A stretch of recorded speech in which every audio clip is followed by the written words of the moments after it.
लुधियाना की रीटा की जिंदगी बड़े ही मजे से गुजर रही थी।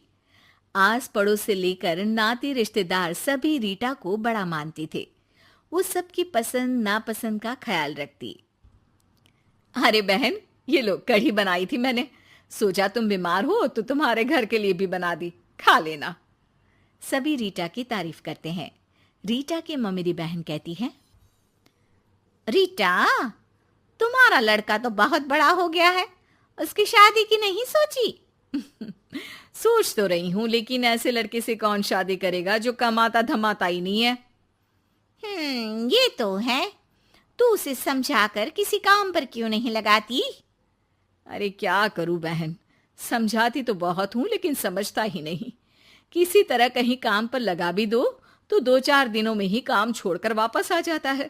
कहता है खुद का काम करना है। अगले दिन रीटा का बेटा मयंक कहता है, माँ, ये नेहा है, मैं इससे प्यार करता हूं और इसी से शादी करूंगा। अब लेकिन नेहा बेटा, ये तो काम ही नहीं करता, तुम खाओगी क्या? माँ जी, आप जो खाएंगी वही मैं भी खा लूंगी, लेकिन शादी तो मयंक से ही करूंगी। रीटा नेहा और मयंक की शादी करवा देती है। हे जी, देखिए तो, ये हमारा भाग्य है कि शहर की इतनी प्यारी पढ़ी लिखी लड़की हमारी बहू बनी। हाँ रीटा, सही बोल रही हो, वरना कौन बिना काम धाम के लड़के से शादी करता है। नेहा सारा दिन घर में रहती और सास को देख देख कर जलती कुड़ती रहती। अरे नेहा, तू तो बहुत लक्की है जो इतनी अच्छी सास मिली, माँ की तरह तेरा ख्याल रखती है। नेहा बिना मन के हंसकर निकल जाती है। आए दिन नेहा को उसकी सास की तारीफ सुनने को मिलती। मयंक, तुम्हारी मम्मी बहुत चालाक है, सबको सम्मोहित करके रखी हुई है। कोई मुझसे पूछे कितनी झूठी औरत है तुम्हारी माँ। अच्छा, कैसी, क्या झूठ बोल रही थी? अरे जिसे देखो वो कहता है तुम किस्मत वाली हो कि अच्छी सास मिली। क्या तुम लोग किस्मत वाले नहीं हो जो मैं मिली तुम लोगों को? अरे लेकिन यहाँ तुम्हें तो कोई जानता नहीं ना, तुम्हें तो लोगों को समझाना पड़ेगा कि तुम भी उतनी ही अच्छी हो जितनी की माँ है। उतनी? ना जी ना, मैं तो उनसे कहीं ज्यादा समझदार और गुणी हूँ। नेहा अपनी माँ को फोन कर सारी बात बताती है। अरे देख, तुझे सबके सामने अपनी सास को गलत साबित करना होगा। अगले दिन नेहा हाथ में टूथपेस्ट लगाकर घर के बाहर खड़ी होती है कि पड़ोसन उससे पूछती है, अरे नेहा बेटा, क्या हो गया? ताई,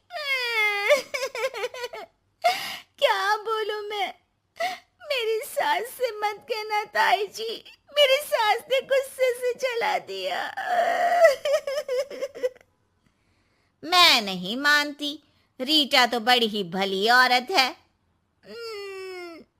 मेरा पति कोई काम नहीं करता ना, सारा सारा दिन ताने देती रहती है, कहती है तुझे खाना तभी दूंगी जब घर का सारा काम करेगी। पड़ोसन को नेहा पर तरस आ जाता है। वो सब जगह नेहा की कही बात फैला देती है। एक पड़ोसन दूसरी से कहती है, रीटा तो बड़ी ही खराब औरत निकली। हाँ हाँ, देखो तो कैसे बहू पर जुल्म करती है।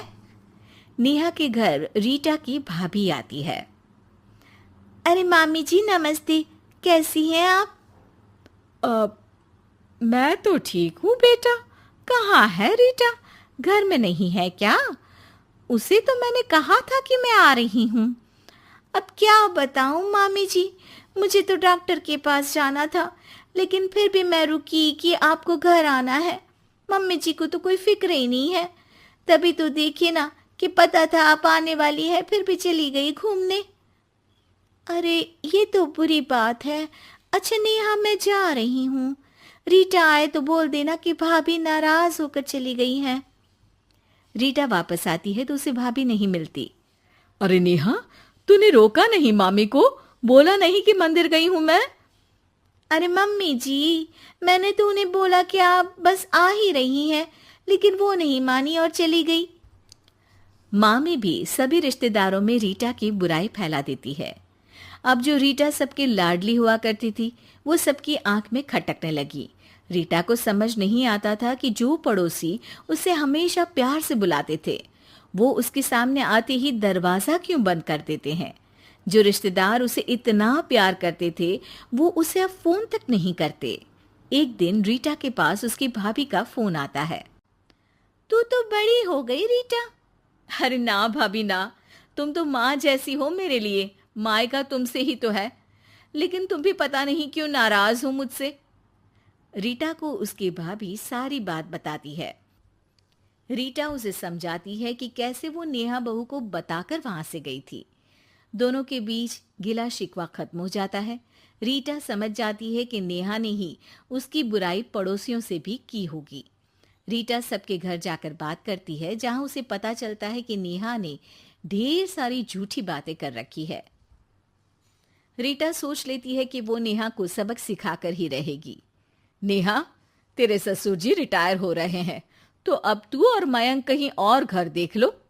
अरे कैसी बातें कर रही हैं सासू माँ, ये तो कोई काम नहीं करते, हम कहाँ जाएंगे। तभी वो पड़ोसन आ जाती है। अरे नेहा, अच्छा ही तो है, तेरी ऐसी सास से छुटकारा मिल रहा है जो तुझे बात बात पर जला देती थी ना। घर जरा जल्दी खाली कर देना नेहा, मयंक से भी बोल देना। नेहा को समझ आ जाता है कि सास को सब पता चल गया है। वो उसकी पैर पकड़ लेती है।